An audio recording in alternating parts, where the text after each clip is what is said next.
Assalamualaikum warahmatullahi wabarakatuh. Waalaikumsalam. Assalamualaikum warahmatullahi wabarakatuh. Alhamdulillah, binastain wa umutin yawadin wa alihi wasallim ajmain amma ba'du. Pertama-tama pastinya saya panjatkan puji dan syukur kepada Allah Subhanahu wa taala karena berkat rahmat dan hidayahnya alhamdulillah saya diberi kesempatan untuk bisa memberikan webinar berbagi sharing. Ini adalah sesuatu yang sangat saya sukai. Selain saya senang bergaul, senang berbicara, tapi ingin membicarakan hal-hal yang baik dan juga berbagi karena yang nanti kita akan bawa setelah mati adalah salah satunya ilmu yang bermanfaat. Nah, semoga apa yang saya berikan ini bukan maksud menggurui atau merasa saya paling hebat, tidak di sini, tapi kita akan sharing dan justru dengan ada webinar ini kita akan memahami bagaimana sih kita mencapai kesuksesan kita masing-masing ya. Baik Bapak Ibu tadi sudah disampaikan juga beberapa tentang diri saya. Mungkin sekilas lagi bisa dilihat di sini ya. Saya seorang edukator, saya pendidik juga. Saya senang jadi pendidik, saya MC juga, saya bisa main sulap juga, saya bisa musisi juga, mendongeng juga, trainer semua. Nah, mungkin Ibu di sini akan bilang kalau tadi CSA itu apa? CSA itu Customer Service New Associate. Nah, baik itu sekilas tentang saya dan saya punya moto dalam hidup saya dan mungkin bisa juga buat teman-teman semuanya harus sebenarnya bagi seorang muslim atau muslimah adalah ketika Allah itu dekat sama kita, kesuksesan kita pasti jelas. Jadi when Allah is near, your success is clear. Nah, kalau kita mau tahu kesuksesan kita itu jelas atau enggak, yuk kita dekatkan yang punya kesuksesan gitu. Saya dari dulu suka bercanda ketika ada orang kaya, saya bilang saya lebih kaya. Kenapa? Ya karena saya sholat 2 rakaat sebelum subuh, dunia milik saya. Dia cuman apa seperti itu.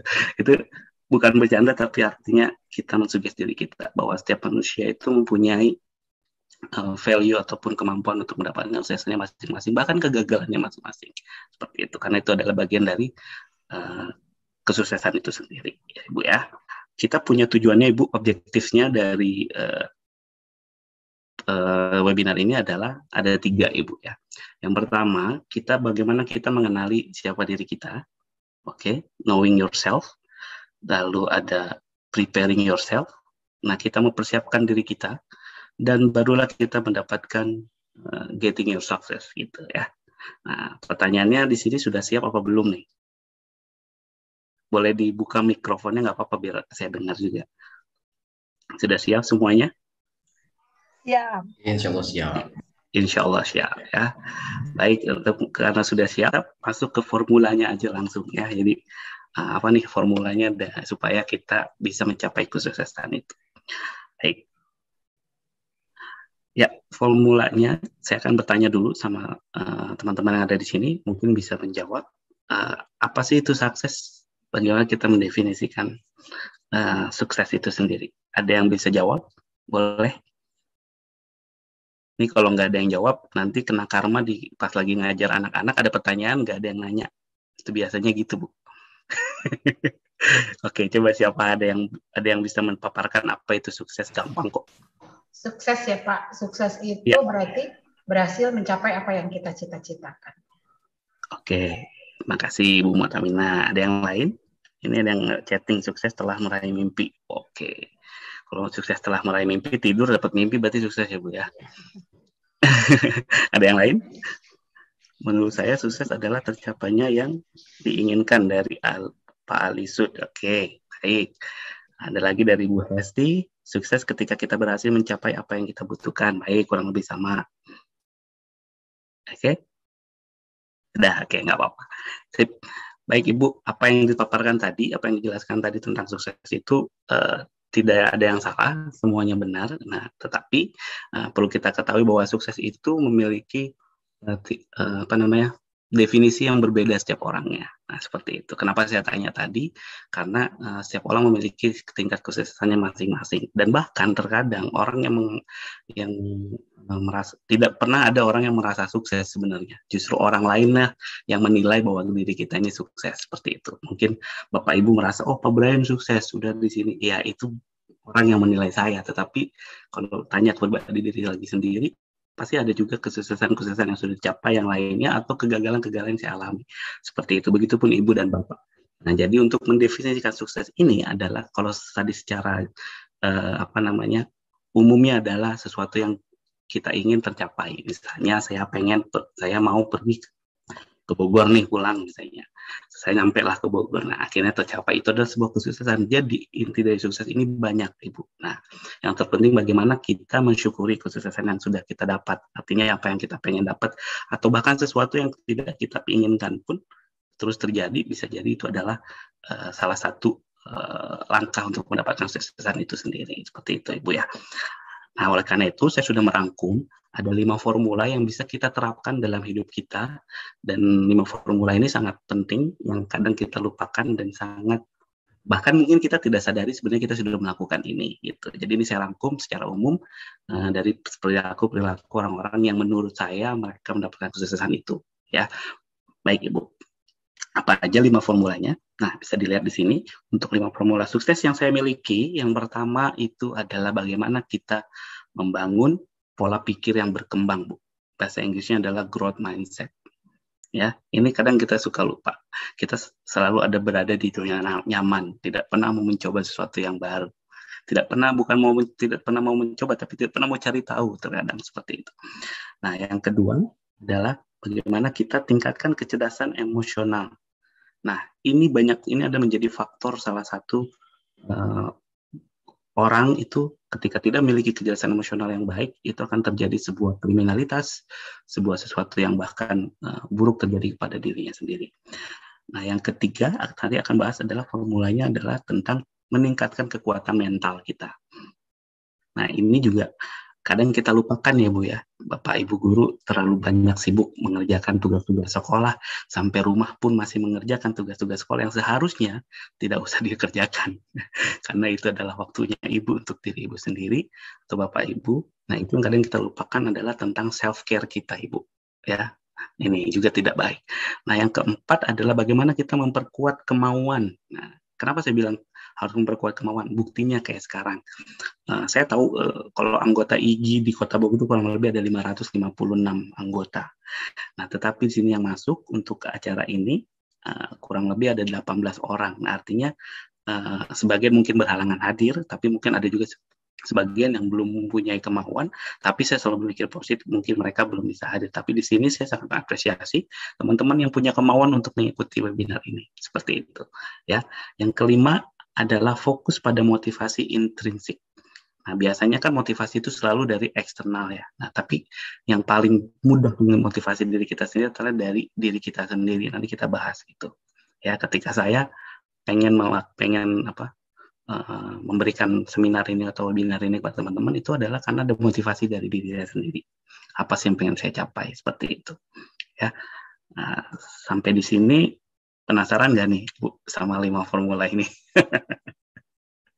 Penasaran ya? Penasaran. Tenang, saya nggak akan bikin boring Bu. Saya tuh sebenarnya kangen ngasih seminar itu depan orang gitu. Waktu itu saya pernah ngasih seminar pertama kali itu sama Erlas itu sama MGMP Bahasa Inggris Sekota Bogor itu di SMA Negeri 1. Semuanya adalah orang guru-guru saya, senior-senior saya gitu kan. Yang saya bukan apa-apa ya Bu ya. Lulusannya S1 nih katanya anak baru kemarin kok sok-sok jadi pembicara katanya gitu. Kebetulan dulu temanya adalah mengenali psikologi murid. Nah, tapi saat itu saya bilang sama mereka bahwasanya saya akan membicarakan tentang psikologi murid. Artinya untuk mengenali psikologi murid, berarti harus kenal dari muridnya. Nah, saya ini adalah muridnya. Jadi, saya memberikan apa sih yang saya pengen dari ibu bapak. Nah, saya gituin. Alhamdulillah, Bu, lancar dan menyenangkan. Nah, seperti pun segini. Semoga walaupun lewat Zoom, jarak jauh dari Irlandia, kita bisa seru-seruan ya. Walaupun di sini dingin, Bu, ya. Sini 7 derajat sekarang. Oke, tapi rasanya kayak 2 derajat nih. Kita beda 7 jam. Oke, are you ready? Ready ya? Oke. Let's go. Kita klik let's go-nya. Mana let's go? Ting. Nah, oke. Ada 5. 1, 2, 3, 4, 5. Oke, pilih yang mana, Ibu? Udah kayak main ini ya. Apa namanya? Super deal. Oke, kita pastinya lari yang pertama dulu ya, Bu ya. Dari formula ini. Formula One. Ya, yang pertama yang harus untuk tadi adalah tentang membangun pola pikir berkembang. Nah, pertanyaannya adalah apa sih yang dapat kita lakukan untuk membangun pola pikir berkembang ini? Nah, kan itu pertanyaannya. Bagaimana sih? Wah, kan ngomong doang mah bisa nih gitu. Prakteknya seperti apa sih? Seperti itu ya. Nah, untuk membangun pola pikir yang berkembang, itu yang pertama adalah kita harus percaya kepada usaha kita sendiri, bahwa usaha kita itu penting. Nah, terkadang ini kita lupakan, Ibu. Kita kadang tidak pernah mengapresiasi usaha kita sendiri. Setuju nggak? Nah, biasanya Ibu lupa untuk merasa berterima kasih pada diri sendiri bahwa ini usaha saya. Usaha saya itu penting untuk mencapai sesuatu karena akan mempengaruhi apa yang terjadi. Nah, karena seseorang yang memiliki pola pikir berkembang, Bu, itu mereka percaya kalau upaya dan kerja keras itu dapat menghasilkan pertumbuhan yang berarti. Walaupun itu sedikit, walaupun itu kecil. Ya, jadi ayo ada usahanya dong, kan seperti itu. Ketika Ibu mau bikin RPP, masa cuma copy paste, istilahnya gitu. Ada usahanya dong. Ketika memberikan sebuah materi sama anak-anak, apalagi nih usaha yang harus ditingkatkan. Ketika melihat kok anak-anak seperti tidak mendengarkan, misalnya seperti itu. Ya, apa yang kurang misalnya. Nah, jadi kita harus percaya dulu usaha itu sangat penting. Nah, itu yang pertama, Ibu. Nah, kenapa? Karena perbedaan antara yang memiliki mindset berkembang sama yang memiliki mindset yang tidak berkembang atau tetap itu beda, Bu. Di sini kita bisa lihat, di sini adalah mindset yang tetap stabil. Ya, dia apa sih ciri-cirinya? Dia terlalu fokus sama validation. Dia selalu ingin terverifikasi. Atau ibaratnya mungkin guru-guru pengennya ikut webinar itu bukan karena ilmunya, tapi karena sertifikat. Nah, itu adalah membutuhkan validasi. Bahwa selalu ingin verifikasi bahwa saya tuh sudah itu. Sekarang apa artinya validasi ketika kita tidak bisa mempertanggungjawabkan apa yang sudah divalidasi itu? Nah, akhirnya stuck di situ aja. Terus, apalagi? Seek certainty. Nah, dia selalu mencari sesuatu yang pasti aja gitu. Tidak ada tantangannya dalam hidup tuh. Ya kan, Bu? Kayak ya udah, misalkan ngajar ini sampai sini aja, udah itu aja yang mau makanya banyaknya stuck di situ-situ aja gitu. Nah, prejudice potensial. Nah, selalu menjudge ataupun sudah berpikir merasa potensial kita tuh ya udah cuma segini, sama aja gitu. Tidak mau menaikkan potensial kita. Dan kita selalu takut kegagalan. Gitu loh, selalu takut dengan kegagalan, dan kalau gagal itu kita selalu ini banget. Gitu. Tidak terima, istilahnya seperti itu. Atau ada yang lebih sukses, kita nggak terima, kayak gitu. Nah, ya kan? Nah, di sini reluctant to put in extra effort. Jadi nggak ada juga untuk effort, banyak effortnya itu nggak ada lagi gitu. Udah aja cukup di situ. Terus threatened by other success. Nah, ini nih yang sangat penyakit juga nih. Salah satunya adalah kita merasa terganggu dengan kesuksesan orang lain. Contoh kecil misalnya di IGI nih ada Bu Ibu Siti Amalia ternyata diangkat menjadi ketua IGI Kota Bogor. Ada mungkin di antara guru-guru yang lain merasa, kenapa Bu Siti sih? Harusnya kan saya ini. Nah, itu udah bertanda-tanda bahwa kita mempunyai mindset yang stagnan atau ya udah mindset yang tetap. Nah, bintangnya cuma satu. Ada baiknya tapi kecil. Bandingkan dengan yang mindsetnya berkembang. Dia akan selalu fokus untuk belajar. Fokus on learning. Kita kan belajar sampai kapan aja, Bu ya. Dan dari siapa saja, dari mana saja. Nah, kalau kita fokusnya belajar, kita tidak akan pernah memandang sesuatu itu rendah di mata kita. Kita bisa belajar dari siswa kita. Kita harus paham bahwa kita juga seorang guru, bukan semata-mata kita selalu benar kan. Terkadang kita ada salahnya. Ketika ada anak-anak, mungkin dia tidak berani membenarkan apa yang kita omongkan. Itu malah jadi masalah nantinya. Pernah nggak kita membuka opening kepada anak-anak siswa kita atau memberikan sebuah meminta feedback dari anak-anak siswa-siswa kita tentang bagaimana kita mengajar, bagaimana sikap kita di sekolah? Jarang sekali guru-guru melakukan itu. Betul? Nah, sehingga dia tidak tahu apa sih kekurangan dalam mengajar. Jadi tidak bisa mempelajari dirinya. Oh, saya harus begini, gini gitu. Saya dulu pernah PPL di mana praktek di SMA Negeri 10 gitu. Dan saya memberikan form survei untuk mereka gimana cara ngajar saya seperti itu. Sehingga kita tahu kelemahan dan kekurangannya. Saya belajar dari mereka.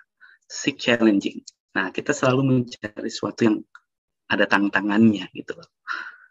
Saya kalau ditanya, Pak Brian kenapa nggak jadi guru? Padahal lulusannya kan guru gitu. Ya karena saya suka tantangan gitu loh.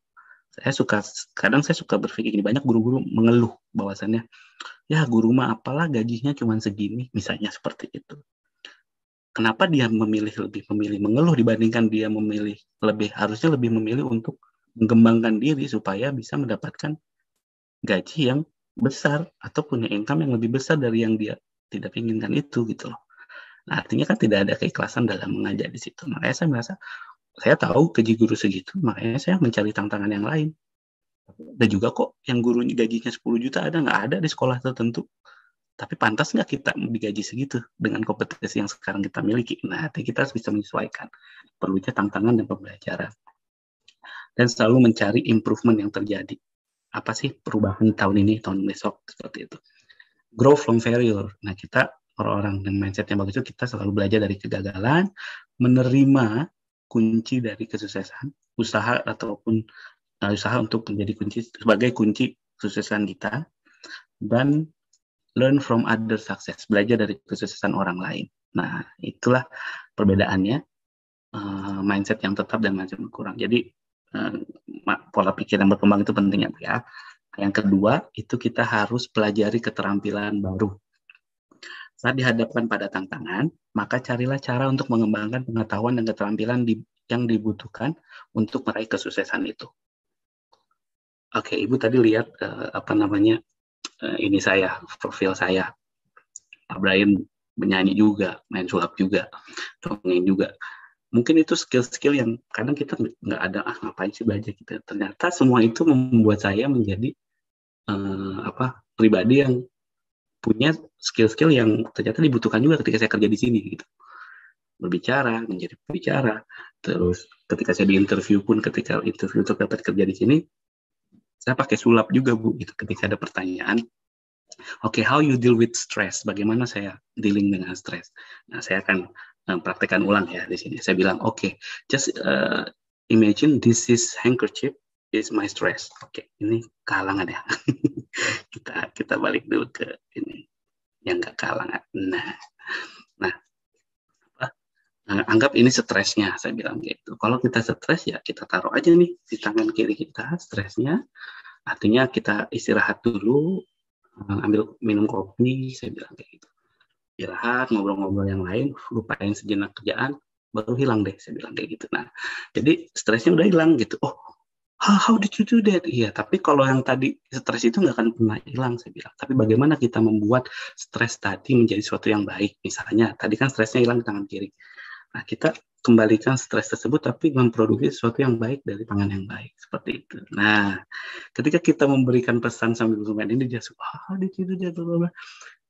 And di situ kita sudah ditandai, this guy is different with other, he has X factor, dia punya faktor yang berbeda dari yang lain, something new, something good, akhirnya saya diterima gitu.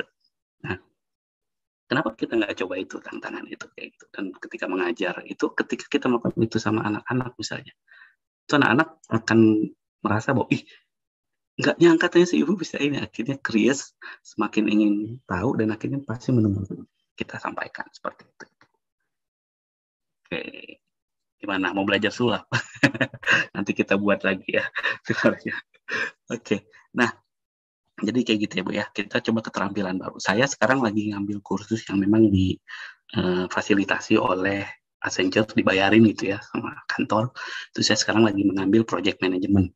Nah, di mana sertifikasi project management ini sangat bagus nanti untuk kedepannya karir saya gitu kan. Selain nanti saya mungkin ada rencana ngambil S2 di sini. Nah, seperti itu Ibu. Jadi coba cari skill-skill yang sekiranya itu akan kepake yang akan depan. 5 tahun yang akan datang. Dunia pendidikan udah berubah sekarang. Coba bayangkan orang-orang yang tidak pernah mempelajari tentang digitalisasi seperti ini, kaget dan bingung dan nggak bisa akhirnya. Dan nggak mau belajar seperti itu. Jangan sampai itu terulang lagi seperti itu ya Bu ya. Baik, yang terakhir dari yang pertama ini adalah, yuk kita melihat kegagalan sebagai pengalaman belajar. Mereka dengan pola pikir berkembang tidak percaya bahwa kegagalan adalah cerminan dari kemampuannya.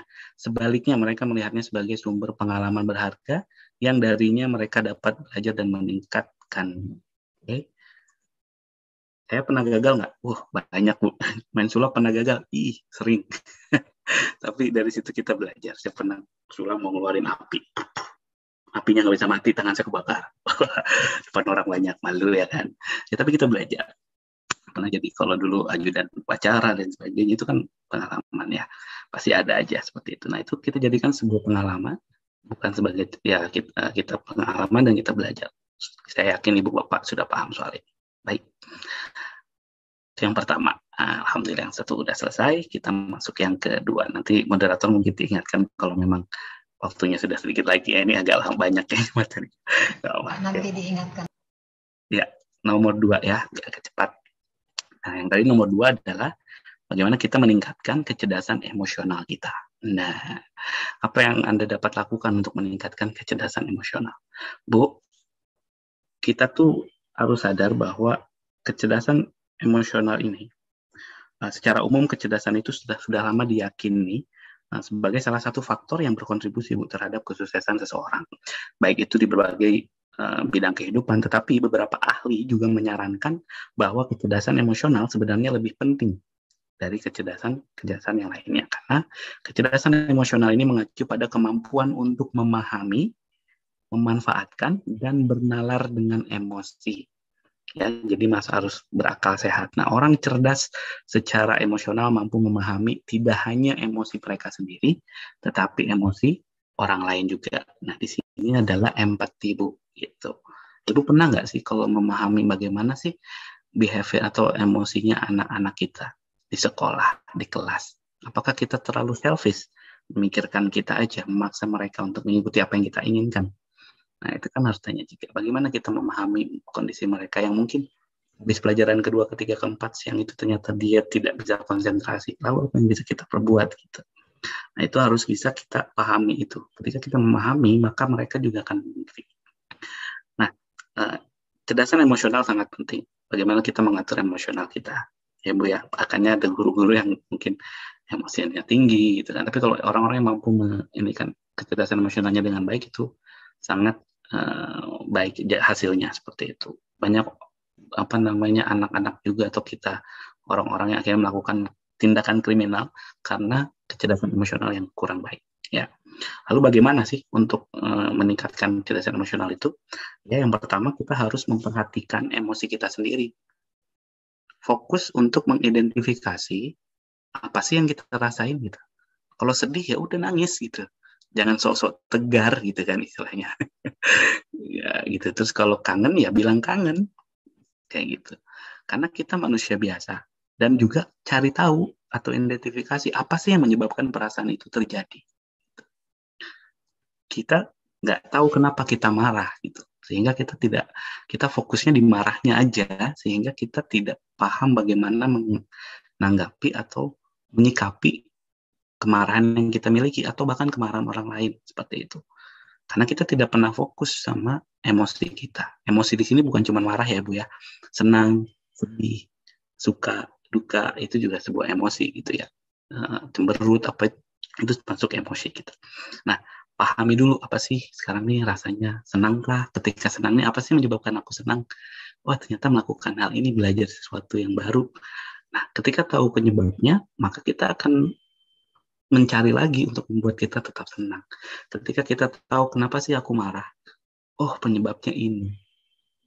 Nah, yang nggak marah gimana kan gitu, gini gitu. Dan ini terjadi gitu kan, karena ketika kita tidak mengenal emosi kita, maka campur aduk dan urusan rumah tangga, urusan rumah, urusan sekolah, campur aduk sehingga kita tidak punya waktu untuk diri kita sendiri dan akhirnya rusak sana sini gitu ya kan.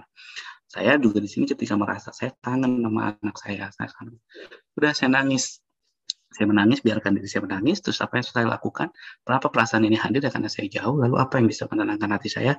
Berdoa, sholat, terus melakukan sesuatu kegiatan yang bisa saya lupakan itu. Oh, saya buat lagu lah. Saya buat lagu buat anak saya. Saya bilang gitu. Nah, ibu nanti bisa lihat ya YouTube saya di sini nih. Ada lagu saya di situ. Nah, jadi bagaimana kita mengubah rasa atau emosi itu untuk menjadi sesuatu yang bermanfaat dan positif akhirnya seperti itu, Bu. Bukan berarti kita nggak boleh marah, tetapi sikap apa yang kita lakukan setelah marah. Contoh ibu marah sama satu anak atau siswa atau anak kita sendiri, Jangan sampai ketika sudah marah kita biarkan begitu aja. Jelaskan sama anaknya. Ibu tadi marah karena kamu begini. Ibu minta maaf ya. Ibu juga manusia biasa. Gini. Ketika kita menyikapi kayak gitu, si anak akan paham. Oh, oke. Ternyata saya memang salah tadi Bu, maaf ya. Udah selesai. Tidak ada sesuatu yang menggantung. Nah, akhirnya menjadi sesuatu yang tidak baik nantinya. Gitu ya. Oke. Lalu selanjutnya ini ya Bu. Nah, selanjutnya adalah bagaimana kita bisa mengelola emosi kita. Nah, kita harus selalu renungkan dan cobalah untuk melihat sesuatu dari sudut pandang yang tidak memihak. Nah, ini yang kadang susah kita lakukan. Kita selalu ingin merasa paling benar, betul? Wah, kita adalah seorang yang paling benar. Nah, ini kita harus coba membuat sudut pandang yang berbeda, yang tidak memihak. Nah, hindari memendam atau menekan perasaan kita. Tetapi carilah cara yang sehat, yang tepat untuk menghadapi apa yang kita rasakan. Nah, yang tadi saya sudah sampaikan ya. Selanjutnya yang terakhir adalah jadilah orang yang open-minded. Nah, ini tidak hanya melibatkan mendengarkan apa yang orang lain katakan, tetapi juga memperhatikan sinyal non-verbal dan bahasa tubuh. Nah, artinya kita ketika ngobrol sama orang, kita harus tahu, oh ya, kayak gitu. Dan tadi saya lihat banyak bahasa tubuh yang saya dapat dari Bu Siti, Dede, Mbak Mina, ya kan. Yang nggak dibuka kameranya pun saya lihat tadi, saya main sulap ketawa-ketawa, ya kan. Nembak aja. Nah, jadi seperti itu. Ya Bu ya. Saya yakin kalau open-minded segala sesuatu tuh oke gitu. Nah, bukan berarti kita harus merasa, oh tinggal kita pendirian ini.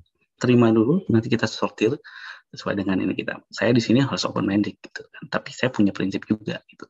Di sini Bu negara bebas, negara yang mendukung kaum LGBT di sini seperti itu. Di kantor saya pun seperti itu. Tapi saya open-minded tentang apa itu. Tapi saya bilang bahwa saya tidak bisa mendukung itu. Dan saya tidak mau mengikuti kegiatan-kegiatan yang dilakukan oleh kantor saya mengenai hal itu. Dan mereka, oke, that's your right, gitu. Itu hak saya. Begitupun sebaliknya ketika saya jadi pembicara exchange tentang Ramadan, kayak gitu. Mereka curious, gitu. Jadi, bukan untuk namanya menolak langsung gitu, tapi open-minded, oh ya, saya paham, tapi saya memilih untuk tidak mengikuti seperti itu. Itu akan lebih diterima dengan baik. Oke, yang kedua selesai. Yang ketiga tadi adalah bagaimana kita meningkatkan kekuatan mental. Ini sekarang banyak yang kena mental kalau orang bilang ya. Nah, apalagi PPKM itu kan pria-pria kena mental banyak. Atau perempuan-perempuan kena mental. Jadi apa sih yang dapat kita lakukan untuk meningkatkan kekuatan mental? Apa aja Bu itu, kadang ngomong di depan kelas aja itu mentalnya harus kuat. Ibu jadi moderator aja harus merangkai kata, gimana tuh harus bisa mencairkan suasana, itu juga mentalnya diuji. Bu Siti menjadi seorang ketua, mentalnya diuji bagaimana nanti menyerap aspirasi dari guru-guru, kritikan-kritikan dari guru-guru. Nah itu harus siap mentalnya gitu. Apalagi nggak semua guru-guru juga mempunyai yang tadi saya bilang tuh, kecerdasan emosional yang bagus, ini yang bagus. Pasti akan ada itu. Terus siap mentalnya di situ. Gimana? Salah satunya, cara yang pertama adalah believe in yourself ya Bu. Percaya dulu sama diri sendiri. Bahwa kita adalah seseorang yang memang punya kemampuan. Yang meniatkan diri kita bahwa kita melakukan hal-hal yang baik. Hentikan atau stop pembicaraan atau self-talk sama diri kita yang negatif. Sering banget didengar kan anak-anak zaman sekarang, aku mah apa atuh misalnya. Da gua mah naon atuh, aing mah naonnya aing gitu kan. Hanya butiran debu cenah gitu kan kalau bahasa Sunda. Itu tuh nggak bagus gitu kan. Ketika kita self-talk kayak gitu, itu akan terjadi. Atau bilang, ya gue mah orang mah naon atuh Brian teboga kabisa gitu, nggak punya kebisaan. Saya mah nggak paham, gaptek saya mah. Nah, itu tuh udah malah jadi gaptek, akhirnya malah nggak mau belajar gitu, karena udah disebut sama dirinya sendiri gitu. Sama hanya ketika kita menyampaikan atau berbicara pada anak-anak kita, Bu. Mereka itu, they will do what they see, they do what they hear gitu kan. Jadi ketika kita bilang, dasar kamu anak nakal, kamu nih nakal Bu nantinya, serius. Itu saya kan belajar hipnoterapi, hipnosis. Nah itu tuh jadi ini loh, jadi di long term si anak itu sehingga akhirnya jadi nakal terus. Ada sebuah kisah itu zaman dulu. Ini kisah beneran di Saudi Arabia yang anaknya itu nakal banget, tapi ibunya bilang bahwa dia tuh anak yang soleh, selalu bilang soleh, kamu pasti nanti jadi imam besar gini-gini. Akhirnya dia jadi imam Masjid Nabawi atau di Mekah seperti itu, sudah besarnya, gitu. Jadi selalu tanamkan kata-kata yang baik, ya. Ini ya jangan sampai lupa, gitu. Guru-guru juga jangan, saya mah apa tuh lah, udah tua, jangan kayak gitu. Saya bisa, saya pasti bisa. Wah, saya mau coba sesuatu yang baru, aku pasti bisa, gitu. Itu baru ya. Nah, terus apa lagi nih? Nah, maju terus, pantang mundur itu. Nah, ini bahasa apa? Peribahasa lama banget ya, gampang. Nah, salah satu kebiasaan utama orang sukses itu biasanya melihat kemunduran atau kegagalan sebagai kesempatan belajar, kayak gitu, Ibu. Jadi try until you succeed. Ya, Ibu kalau pernah lihat video di YouTube tuh ada yang suka lempar-lempar kartu atau bola yang nggak mungkin gitu masuk ke lubang mana, terus kartunya masuk apa impossible lah. Itu dia melakukannya berkali-kali tuh, sampai 2 jam ngelakuin baru ada berhasil. Nah, karena pasti ada keberhasilan atau yang balik-balikin botol ya, permainan balikin botol, muter-muterin. Itu kan kalau kita gagal terus menyerah ya udah aja gitu. Tapi kita coba terus pasti akan ada yang berhasilnya, nggak mungkin pasti ada yang berhasilnya. Nah, selanjutnya adalah kita harus memiliki tujuan dan juga mendapatkan dukungan atau support.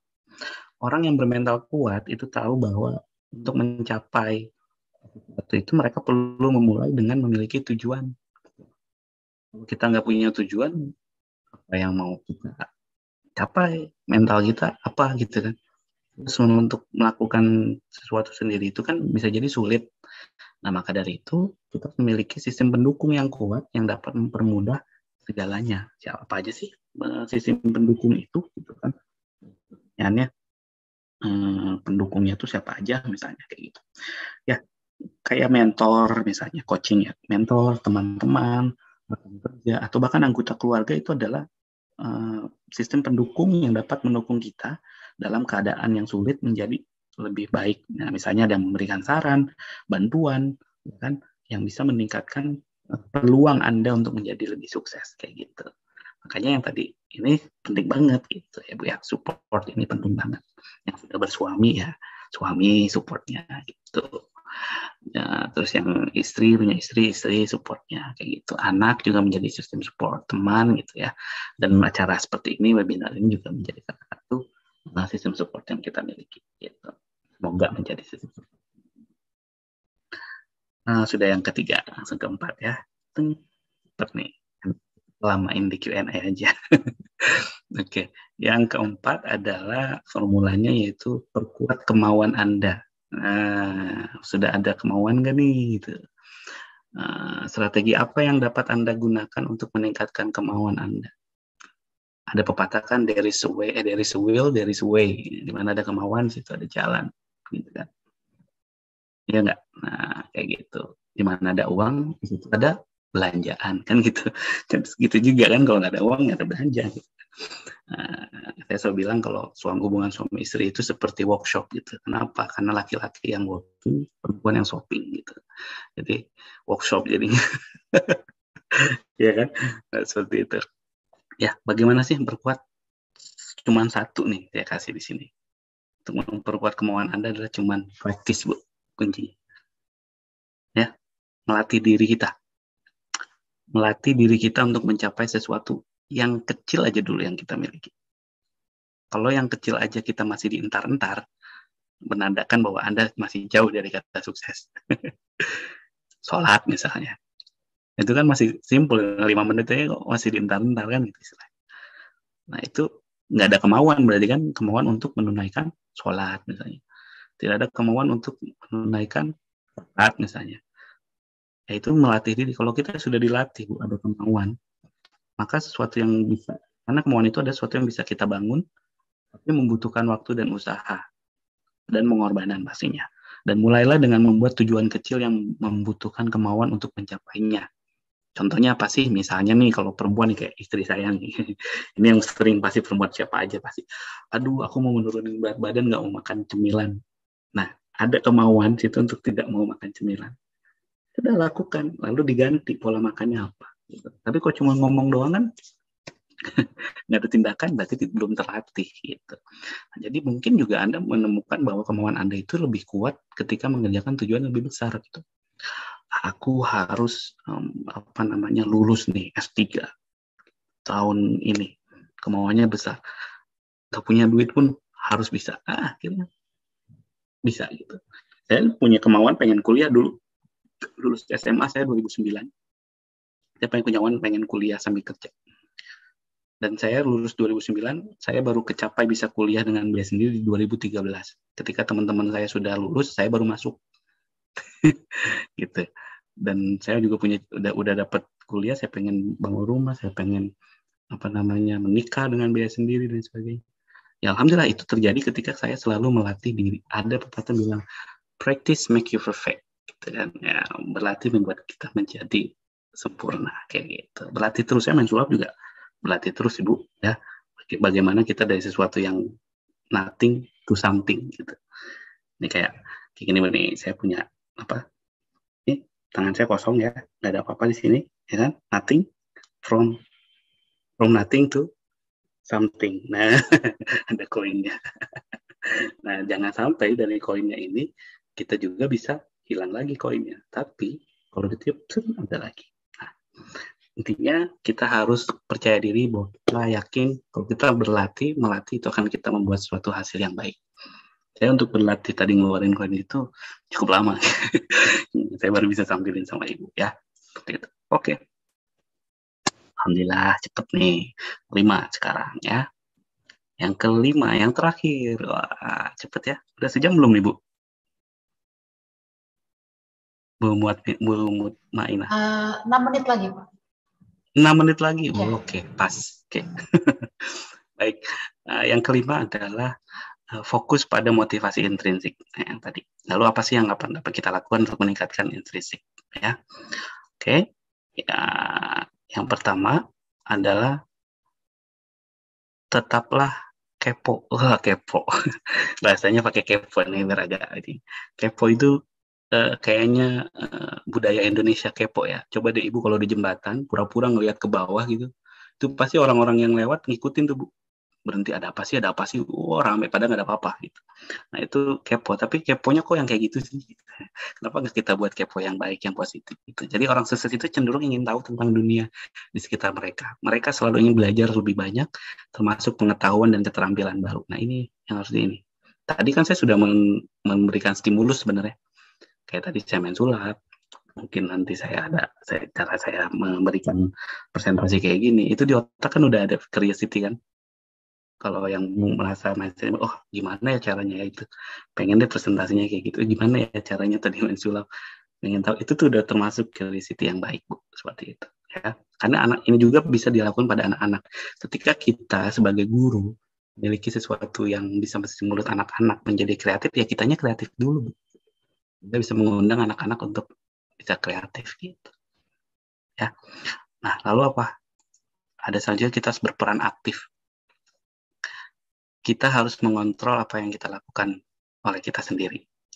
Karena ini akan sulit termotivasi secara intrinsik untuk mengejar tujuan jika kita tidak merasa memiliki pengaruh nyata atas hasilnya. Jadi carilah cara agar dapat selalu berperan aktif. Oke? Contohnya saya nih berperan aktif, saya jujur aja Bu, ini bikin presentasi yang kirim sama Bu Siti itu adalah presentasi di PPT. Saya buat lagi dengan view yang lebih beda. Dengan ini yang lebih beda, tapi yang saya kirim itu yang sebelumnya saya buat. Nah ini baru bikin tadi malam, saya begadang. Saya berperan aktif sama diri saya untuk hasil yang baik hari ini. Saya begadang, saya baru tidur tadi jam 3 pagi. Saya bangun lagi tadi jam 5. Seperti itu. Karena saya excited dan senang untuk berbagi. Artinya ada peran aktif dari saya. Oke.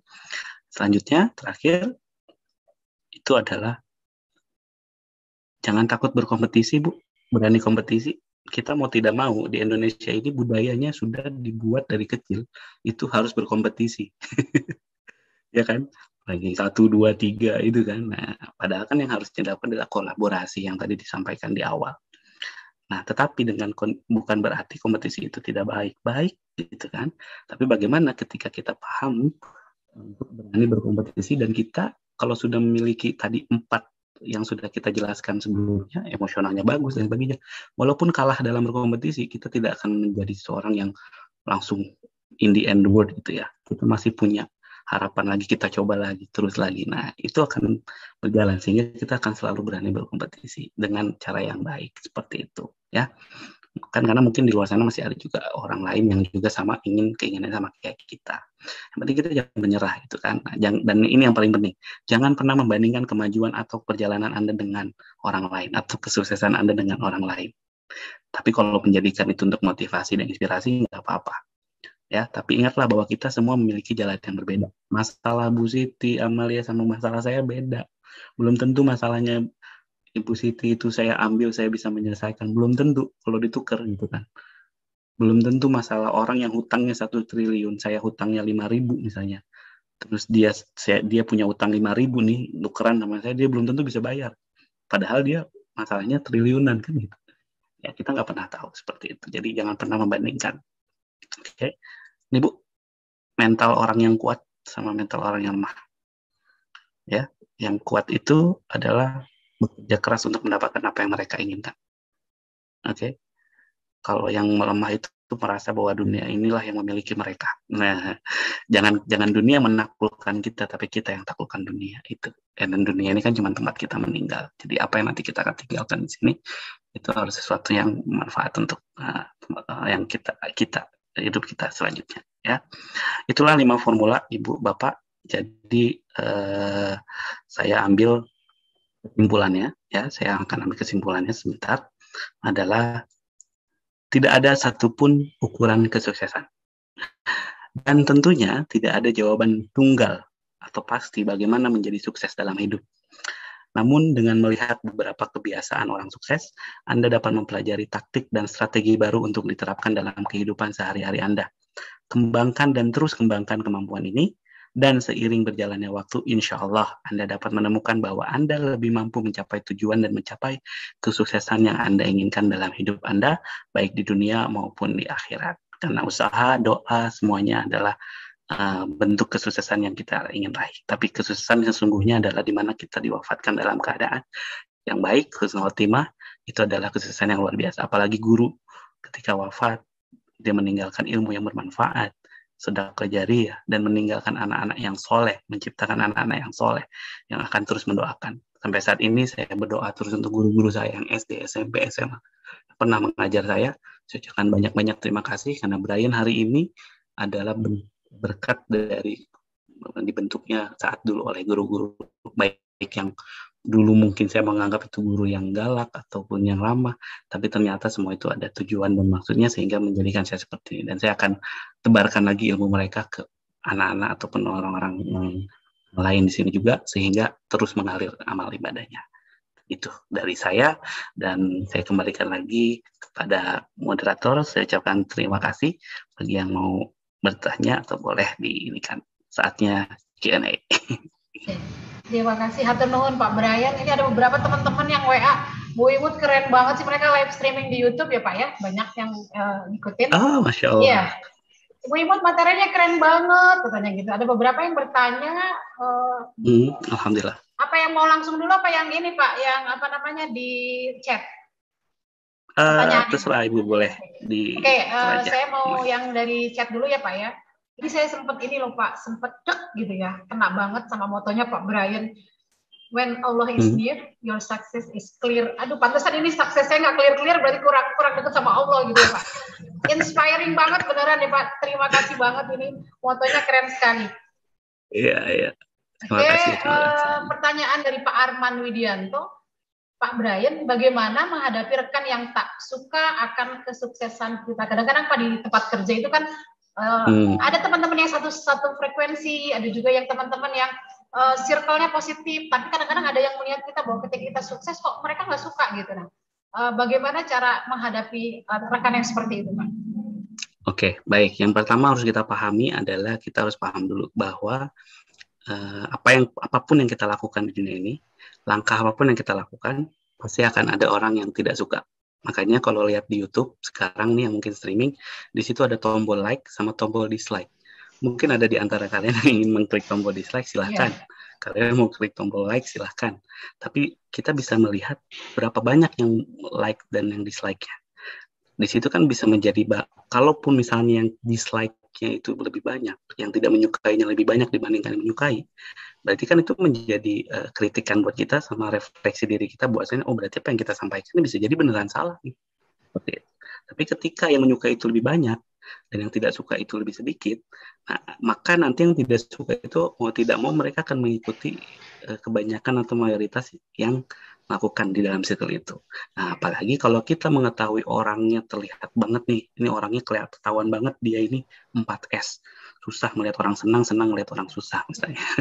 Dan kalau kita aware sama dia, maksudnya kita peduli supaya dia jangan seperti itu, ya kita harus ada pendekatan gitu. Ajak ngopi bareng misalnya, ya kan? Ajak diskusi bareng, mengajak ke tempat kayak misalkan, ada tahu nih orang, kamu besok ada waktu nggak? Kenapa? Ini yuk kita ngopi sambil nonton webinar nih, kayaknya bagus nih, judulnya Discover on Success nih gitu. Nah artinya kita mengajak kan, gitu. Ini orang yang kalau dia bilang nggak mau juga, malas saya gini. Nah, itu udah tabiat kan berarti. Gitu. Kita kan sudah ini, terus apakah kita harus selalu memikirkan satu orang yang tidak menyukai kita dan kita melupakan 99 orang yang menyukai kita?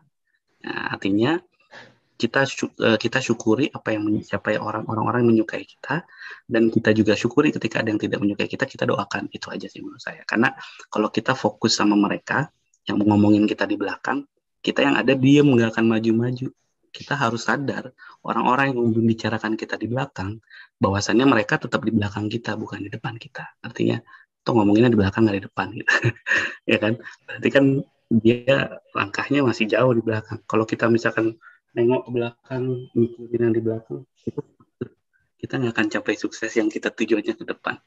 Sedangkan banyak orang-orang yang di sekeliling kita, di sebelah kanan kiri kita, di depan kita sudah, ayo sini, udah kita sukses, mereka suka. Ya udah kita fokus ke situ, ya nggak usah fokus yang ngomongin kita di belakang, mereka makin ketinggalan. Kecuali kayak tadi yang saya bilang, kalau memang peduli, sudah samperin sebentar, yuk ikut. Gitu. Ternyata dia nggak mau juga, ya udah tinggalin. Seperti itu sih analoginya, seperti itu. Jadi jangankan kita manusia biasa, nabi pun banyak yang nggak suka. Bahkan Tuhan pun di sini banyak yang nggak percaya Tuhan, itu berarti dia nggak suka sama Tuhan. Gitu. Nggak percaya sama Allah itu berarti Allah aja nggak ada yang nggak disukai. Gitu. Apalagi kita manusia biasa. Yang penting fokus tetap sama tujuan kita, gitu Bapak. Jadi cara menghadapinya ya sabar. Kalau memang dia teman dekat ya kita ini kan gitu. Kalau ada hal-hal yang sifatnya dia melakukan atau melakukan yang benar-benar kriminal jatuhnya, itu lain cerita lagi, kita laporin, itu beda lagi. Seperti itu. Semoga bisa menjawab ya Bapak. Oke, terima kasih Pak Brian. Mudah-mudahan Pak Arman terjawab ya rasa pertanyaannya. Yang berikutnya dari Bapak Ridwan Arman Syah. Pak Brian, bagaimana menghilangkan rasa malu? Pak Ridwan ini kayaknya pemalu, Pak. Menghilangkan rasa malu kepada orang lain ketika ingin mempelajari atau berlatih sesuatu. Oke. Ya, baik. Gini Pak, malu itu kan sebagian dari iman kalau saya. Justru kalau nggak ada malu, nggak beriman menurut saya gitu. Contohnya ya, saya misalkan mau melakukan sesuatu yang mau mencuri gitu. Kan malu mencuri. Kalau nggak ada rasa malu kan berarti nggak beriman. Nah, tapi kalau Bapak malu dengan sesuatu yang baik, sebenarnya itu bisa dihindarinya dengan kita terus melatih diri Bapak gitu. Nah, makanya tadi ada poin di mana kita harus memahami apa sih yang kita rasakan. Nah, terus penyebabnya apa sehingga kita tahu solusinya. Itu coba Bapak tanyakan sama diri Bapak, kenapa Bapak malu? Apa yang membuat Bapak malu? Nah, makanya fokus sama perasaan Bapak. Itu kan emosional ya. Nah, ini adalah bentuk dari melatih kecerdasan emosional Bapak. Ya, kenapa ya saya malu? Oh, ternyata saya malu takut salah. Gitu. Oh, saya malu ternyata saya ketuaan nih misalnya. Oh, saya malu karena saya nggak punya uang misalnya kayak gitu. Nah, Bapak sudah tahu penyebab itu. Lalu akan timbul tuh pasti solusinya. Oh, saya malu mau belajar sesuatu yang baru tapi malu nih ngomongnya sama ini. Nah, coba mungkin ada bisa dibantu sama temennya misalnya. Misalkan nama Bu Siti, saya tuh mau belajar sulap nih sama Pak Brian. tapi malu ngomongnya misalnya. Bu Siti bisa nggak jembatanin bilang kayak gitu kan itu bisa jadi salah satu solusi ketika kita paham kenapa kita malunya, karena segan misalnya, karena apa. Ketika Bu Siti bilang, ternyata kita kan belum tahu respon orang yang ketika dimintai tolong seperti itu. Akhirnya tiba-tiba saya bilang, oh boleh Bu, boleh, ini kasih waktu telepon saya aja gitu. Nah itu kan akhirnya kita tahu, oh ternyata iya akan hilang lama kelamaan rasa malu itu Pak gitu. Terus belajar dari pengalaman. Tadi 5 formula itu, aduh kalau dijalanin semua itu udah termasuk menghilangkan rasa malu untuk melakukan sesuatu yang baik Bapak gitu. Waktu beberapa webinar lalu ada yang menanyakan bahwa dia tuh ingin menjadi seorang public speaker. Cuman dia suka malu bicara gini-gini. Namanya Pak Surya kalau nggak salah. Terus saya berikan jawaban yang kurang lebih sama gini-gini. Terus saya bilang dia merasa malu bahwa dia tidak berada di lingkungan yang teman-teman ya malulah, minder kalau ngelihat ada yang lebih bagus dari dia kayak gitu. Saya bilang, Bapak ciptakan reputasi Bapak sendiri. Saya bilang, bikin aja acara-acara sendiri. Sekarang dia bikin acara sendiri. Dia jadi ketua KBBI, Komunitas Berani Bicara Indonesia, Lampung.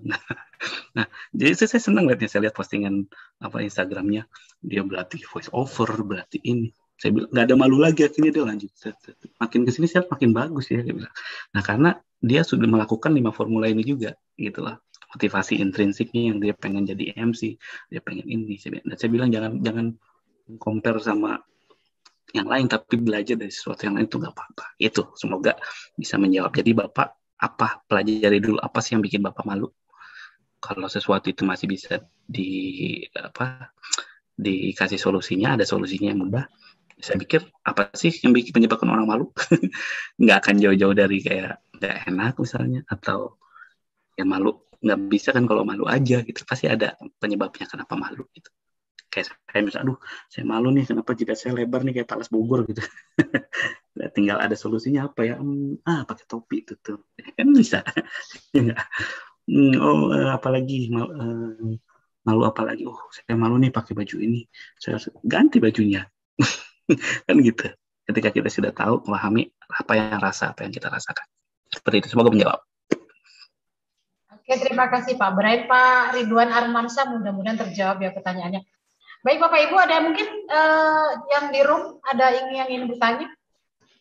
Mangga silakan. Boleh yang di room. Saya boleh bertanya. Tanya apa aja, nggak apa-apa. Boleh Bu Dede. Saya Pak Brian. Dede. Ini boleh sharing cara mengelola kecerdasan emosional ini kan yang agak-agak ini nih, apalagi di usia-usia ya masih ini biasanya sering meletup-letup gitu emosional, apalagi beban pekerjaan yang banyak, kemudian kadang orang juga tidak semuanya bisa memahami. Bagaimana nih cara Pak Brian ini untuk mengelola emosi gitu? Bisa di-sharing gitu contoh ya? Bisa. Contoh kecilnya saya sama istri lah, sering ribut juga kan. Suami istri sering ribut. Nah itu gimana kita ngelola ini? Nah memang lebih enak itu Bu menjadi seseorang yang saya lebih memilih untuk memahami orang daripada meminta orang memaksa untuk memahami saya, karena capek kalau ketika saya menginginkan orang lain memahami apa yang saya rasakan. Jatuhnya kita kesel, akhirnya kita marah, ya kan? Ada yang bilang kayak gini, Jet Li bilang gini, terkadang kita perlu bilang iya sama seseorang yang mengatakan sesuatu untuk membuatnya berhenti gitu. Jadi ketika mereka terus itu adanya berdebat, kita akhirnya ini kadang harus kita iyahin aja sampai akhirnya berhenti seperti itu. Nah, itu salah satu ini emosi. Kalau saya pribadi, saya dari dulu diajarin ambil wudhu. Ambil wudhu itu memang menenangkan karena kan kena air ya Bu ya. Satu kena air, terus sholat itu kita kan menunduk Bu ke bawah, ini secara Islamnya bersujud, kita down to earth jadinya, sehingga semua aliran darah dan itu sudah secara secara ini pun pengetahuan pun itu sudah terbukti gitu. Ketika aliran darah mulai ke sini mulai tenang akhirnya. Nah, terlepas dari itu pun ibu harus bisa mulai memikirkan tentang diri ibu sendiri. Makanya tadi saya bilang sejenak lepaskanlah keruwetan yang ada di sekolah. Saya waktu jadi RN di Litbang di yayasan itu, saya tuh sebenarnya pengen bahwasannya segala sesuatu yang berurusan dengan sekolah diselesaikan di sekolah gitu. Jadi ketika pulang adalah waktu Anda dengan keluarga, lupakan yang buat nanti gitu kan. Nah, akhirnya kita merasa terganggu kan mental well-being kita. Pengalaman saya di sini, saya kerja di sini itu mereka sangat aware sama wellness. Mungkin bisa Ibu Siti jadi sebuah masukan buat saya. Mungkin bisa nanti ada wellness coaching, artinya ada guru ininya bukan spiritual ya, coaching pelatih ini well-being itu mental kita gitu, sehingga perlu ada rehat sejenak, ngobrolin yang baik masalahnya kayak gitu. Di sini saya kasih waktu 30 menit tiap hari. Kerjanya dari 9 jam itu 8 jam itu sebenarnya cuma 6 jam kayak gitu. Nah, 2 jamnya itu bisa dapat istirahat makan sama wellness being itu. Nah, kita menceritakan anxiety kita, ngobrol sama teman. Guru BK deh, ngobrol sama guru BK kayak gitu. Nah, itu tuh Ibu kayak gitu emosi terluap-luap karena banyak hal yang nggak dikeluarin kan sama Ibu. Makanya tadi ada poin di mana jangan memendam perasaan di situ yang akan malah membuat Ibu jadinya letup-letup. Nah, bisa nanti dilihat slide-nya lagi yang sudah saya kirim, terus dicari-cari adanya kemauan gimana sih cara orang lain untuk melakukan emosional kita. Itu ya intinya sih. Kalau tadi saya kayak gitu Ibu, mudah-mudahan bisa membantu Ibu, nanti bisa menemukan cara sendiri karena tingkatan seseorang berbeda-beda, itu kan dari saya gitu. Kalau Ibu mungkin bisa ini lagi ya, cari kesenangan juga lah. Kalau orang bilang kurang piknik nih gitu misalnya, ya sekali-kali pergi ke tempat yang nggak mesti mahal gitu ya Bu Siti. Bu Dede ajak tuh gitu kan, sama suami mungkin dulu pernah pacaran, maksudnya pas lagi menikah itu kan, habis menikah kan biasanya baru-baru, sekarang udah jarang melakukan itu, coba lakukan lagi, siapa tahu bisa meningkatkan imunitas tubuh ya. Kayak gitu. Menurut saya sih seperti itu, Bu. Semoga bisa membantu, kurang lebihnya mohon maaf. Iya, terima kasih Pak Brian. Ya, terima kasih Pak Brian. Mungkin ada yang lainnya? Jadi tidak boleh memendam rasa ya Pak. Kalau mau nangis nangis. Kalau cinta bilang cinta ya Pak. Iya, kalau dipendam itu sakit gitu. Iya. Malah jadi keduluan orang nanti. Keduluan orang ya Pak. Seperti langit Bogor pada hari ini tidak pernah memendam rasa pada bumi. Hujan Pak, terus setiap hari gitu. Udah mulai hujan gede gitu, Pak. Hujan ya hujan gitu. Iya, tiap hari Pak di Kota Bogor itu hujan. Ya, hujan itu kan rahmat buat kita sebenarnya kan. Iya. Makanya semoga jadi hujan yang bermanfaat buat kita gitu. Jadi kan tergantung kita menyikapinya, rasa itu gitu. Bagaimana menyikapi apa yang terjadi. Itu menjadi sesuatu yang baik buat kita, positif, bukan mengatakan hal-hal yang buruk. Wah, banjir nih nanti nih. Wah, apa itu jangan. Gitu. Terima kasih, silakan. Terima kasih. Baik, Bapak Ibu, ada yang ingin ditanyakan lagi sebelum kita tutup? Ada waktu 3 menit lagi. Mungkin closing statement ya Pak ya, buat kita-kita nih Bapak Ibu guru yang di era pandemi hampir 2 tahun ini mungkin semangatnya agak kurang, karena mungkin baik di tempat kerja atau di rumah melihat kondisi sekitarnya, kurang bikin kita mau berkarya atau kompetensi kita kurang juga kita tingkatkan karena kondisinya seperti ini. Mungkin ada motivasi dari Pak Brian untuk kita semua supaya walaupun di era pandemi kita masih tetap bisa meningkatkan kompetensi kita. Monggo Pak. Baik, terima kasih Bu Putmainah. Baik, rekan-rekan semuanya, Bapak Ibu guru yang saya hormati, terima kasih sudah mengikuti webinar ini. Dan saya sih pesannya untuk closing statement-nya di sini adalah kita tetap semangat Ibu, bahwasanya kita ini hanya berusaha, kita hanya mampu merencanakan dan berusaha, selebihnya adalah Allah yang menentukan. Nah, jadi kita terus coba lakukan tadi yang saya berikan 5 formula tadi, jadi jadikan bahan renungan dan refleksi diri, apakah kita sudah melakukan itu semua, apa yang perlu ditingkatkan, apa yang belum kita capai, bagaimana kita menggapainya, seperti itu, dan kita tetap berpikir bahwa jika yang keinginan yang kita inginkan itu belum tercapai, bisa jadi itu adalah yang terbaik buat kita. Jadi belum tentu apa yang kita suka itu disukai oleh Allah, apa yang kita tidak sukai belum tentu itu tidak baik buat kita. Jadi selalu bersyukur dengan apa yang kita miliki. Yuk semangat, saling berbagi, sharing gitu ya. Banyak-banyak mencari tahu, curious. Intinya selalu berpikir positif. Karena dengan selalu berpikir positif, maka hasilnya juga akan positif. Tapi kalau kita selalu berpikir negatif, maka hasilnya juga negatif. Kecuali tes PCR ya Bu ya, jangan positif. Oke. Itu aja Bu dari saya. Kurang lebihnya mohon maaf Ibu jika ada hal-hal yang kurang baik saya sampaikan atau kurang berkenan di hati Bapak dan Ibu. Dan yang ingin berkontak dengan saya silahkan di follow Instagram saya di sini, atau mau lihat juga aktivitas vlog saya di YouTube juga boleh. Ya, nanti bisa berbagi di situ, silakan mau DM saya langsung, silakan mau menanyakan sesuatu, atau dari sekolah-sekolah Ibu yang menginginkan, misalnya Pak Brian bisa nggak nih ngisi motivasiin siswa saya misalkan kayak gini, saya sangat mau banget Ibu ya, nggak apa-apa kalau waktu saya bisa, saya pasti akan luangkan untuk itu karena saya senang sekali berbagi. Kalau usah ngomongin bayaran Bu ya, saya nggak minta bayaran. Bayarannya silahkan di subscribe, di follow, itu aja nih. Itu aja ya, silakan Bapak Ibu, semoga sehat selalu semuanya, tetap jaga kesehatan. Salam dari Irlandia di sini. Subhanakallahumma wa bihamdika asyhadu an la ilaha illa anta astaghfiruka wa atubu ilaik. Wabillahi taufiq. Wassalamualaikum warahmatullahi wabarakatuh. Silakan kembali lagi moderator. Wabarakatuh. Terima kasih Atenur, thank you so much Pak Brian untuk ilmunya hari ini. Mudah-mudahan Bapak selalu sehat di sana, keluarga juga sehat.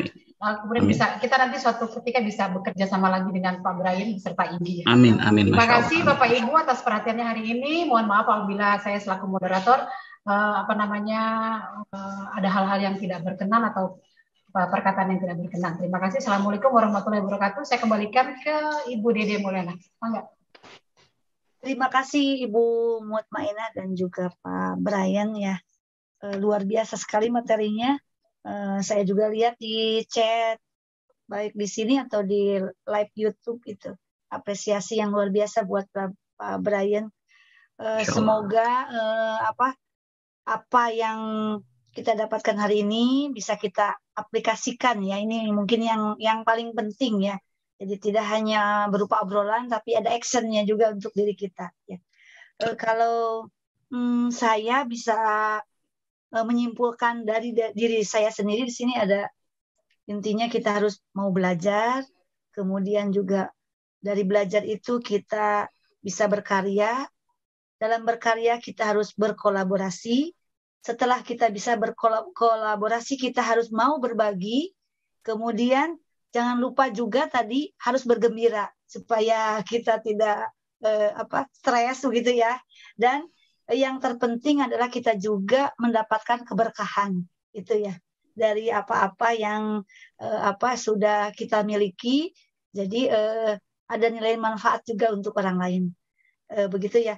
Alhamdulillah ya dari susunan acara hari ini dari awal sampai akhir berjalan dengan lancar. Tiba nih di penghujung acara penutup. Demi acara sudah bisa kita lalui ya. Insya Allah banyak sekali manfaat yang bisa kita terima dari kegiatan hari ini. Saya Dede Mulyana selaku MC pada kegiatan ini, mohon maaf jika ada kekurangan dari saya. Terima kasih atas segala perhatiannya. Kita tutup dengan doa penutup. Subhanakallahu wa bihamdika asyhadu alla ilaha illa anta astaghfiruka wa atubu ilaik. Wassalamualaikum warahmatullahi wabarakatuh.